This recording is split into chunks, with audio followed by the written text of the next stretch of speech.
We grow up believing a simple rule of nature. Everything ages. Everything wears out. Everything dies. Skin thins. Joints stiffen. Cells falter. From falling leaves to fading stars. We see endings everywhere and call it natural. But nature is not that simple. Hidden in ponds, anchored to rocks, drifting through black water far below the waves, are creatures that refuse to follow our script. They do not wrinkle. They do not slow. Their risk of death does not rise with time. Some can even step backwards, from old to young, reversing the arrow of life itself. To meet them is to feel something crack in our understanding of biology. Before we can understand these immortals, we need to understand aging, not as a curse, not as destiny, but as a strategy. Every cell in your body is under attack, from radiation, from toxins, from the simple chaos of chemistry. DNA breaks, proteins misfold, mitochondria, your cellular power plants, leak reactive byproducts that chew through tissue. Your body fights back, repairs, recycles, replaces. But repair is expensive, and evolution is thrifty. It cares less about keeping a body perfect, and more about passing genes on before the body fails.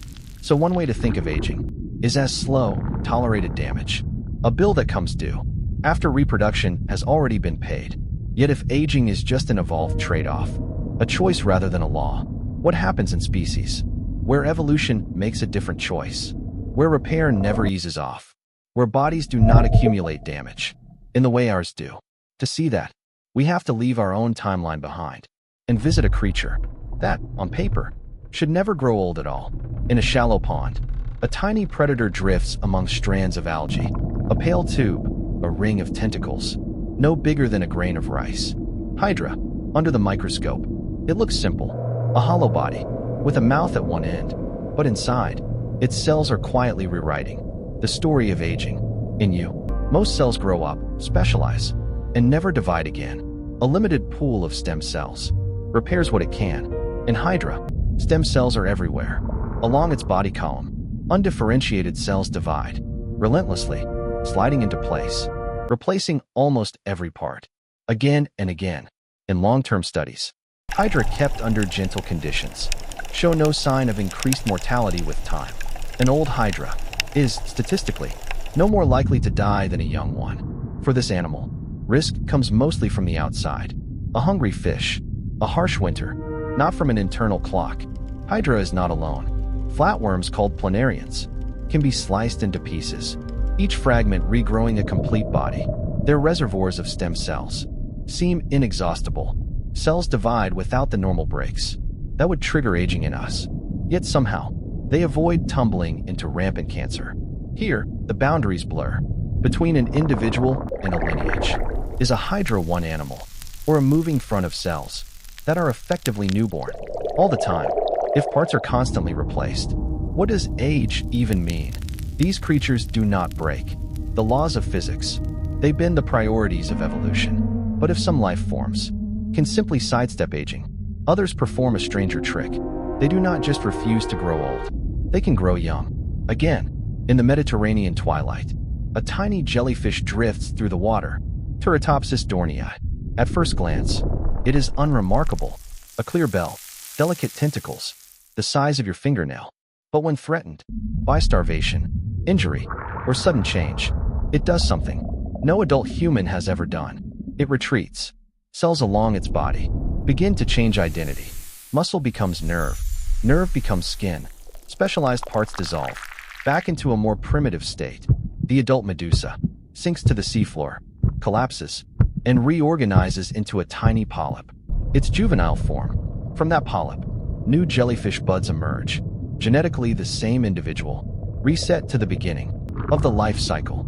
This process, transdifferentiation, is like resetting the operating system without wiping the drive. Damage is scrubbed. Development runs again. Identity somehow persists. We call it the immortal jellyfish. Though in the wild, it can still be eaten, infected, swept away. Immortality here is potential, not guarantee. Still, it exposes a possibility our bodies never use. Cells that can roll their clocks back, not just cover their scars. Far below, in colder, darker water, other creatures play a different game.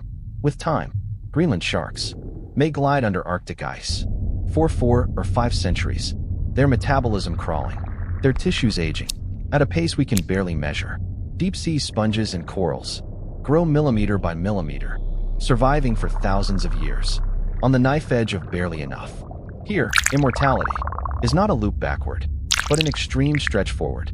Life's so slow that 1 century feels like a breath. So we have animals that hardly age, animals that loop back to youth, and animals that stretch a lifespan across epochs. Against this backdrop, our few decades start to look less like a rule and more like a choice. If evolution can sculpt lineages that resist aging, rewind it, or almost pause it, why didn't it give that gift to us? To answer, we have to leave the romance of immortality and listen to its costs. Hydra lives a simple life. It drifts, it stings, it buds off clones, it invests heavily in repair and renewal, but little in complexity. No brain like ours, no bones, no elaborate behaviors. Spanning years, the immortal jellyfish pays its own price. It is tiny, fragile, easily lost. Many long-lived animals share patterns. They grow slowly, reproduce late and sparingly, and often inhabit stable, low-risk environments, cold depths, remote islands, ancient forests, and harsher worlds where predators are many and accidents common.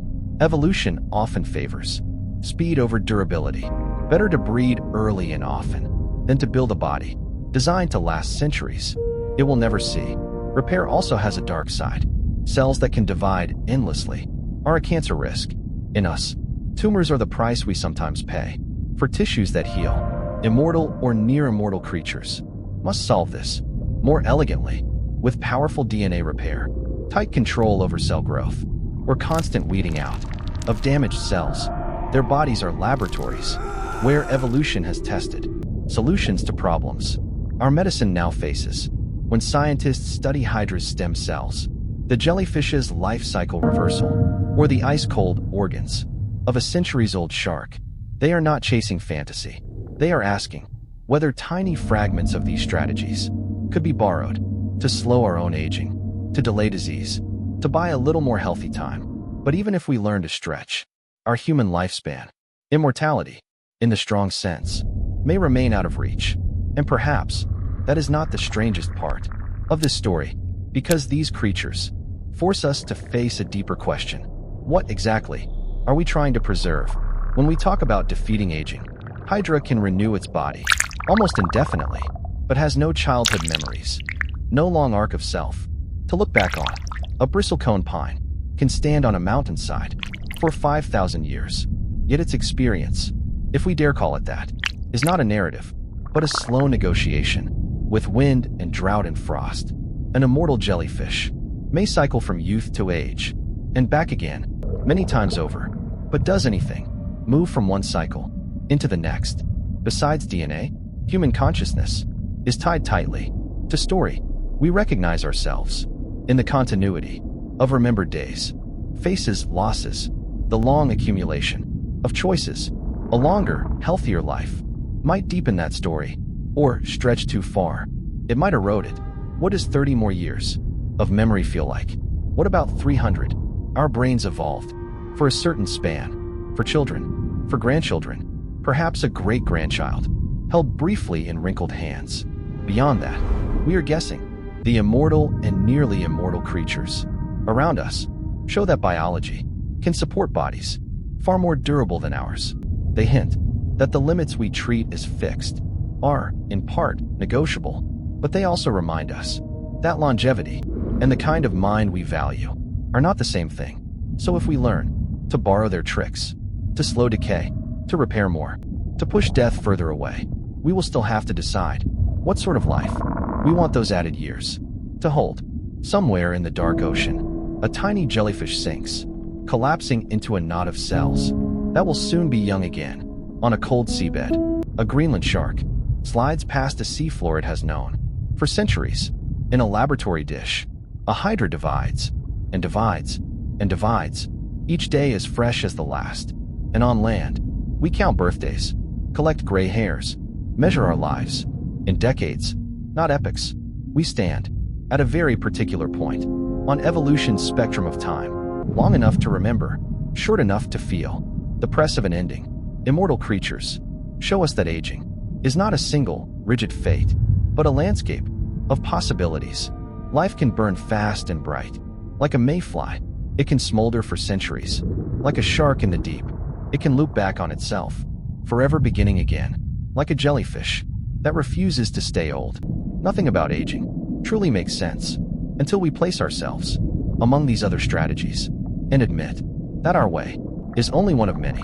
We can skin genomes, map repair pathways, engineer cells to act a little more like theirs. But one question will not be answered by microscopes alone. If a mind could inhabit a body that does not grow old, that barely wears down at all, would it still feel like a human life?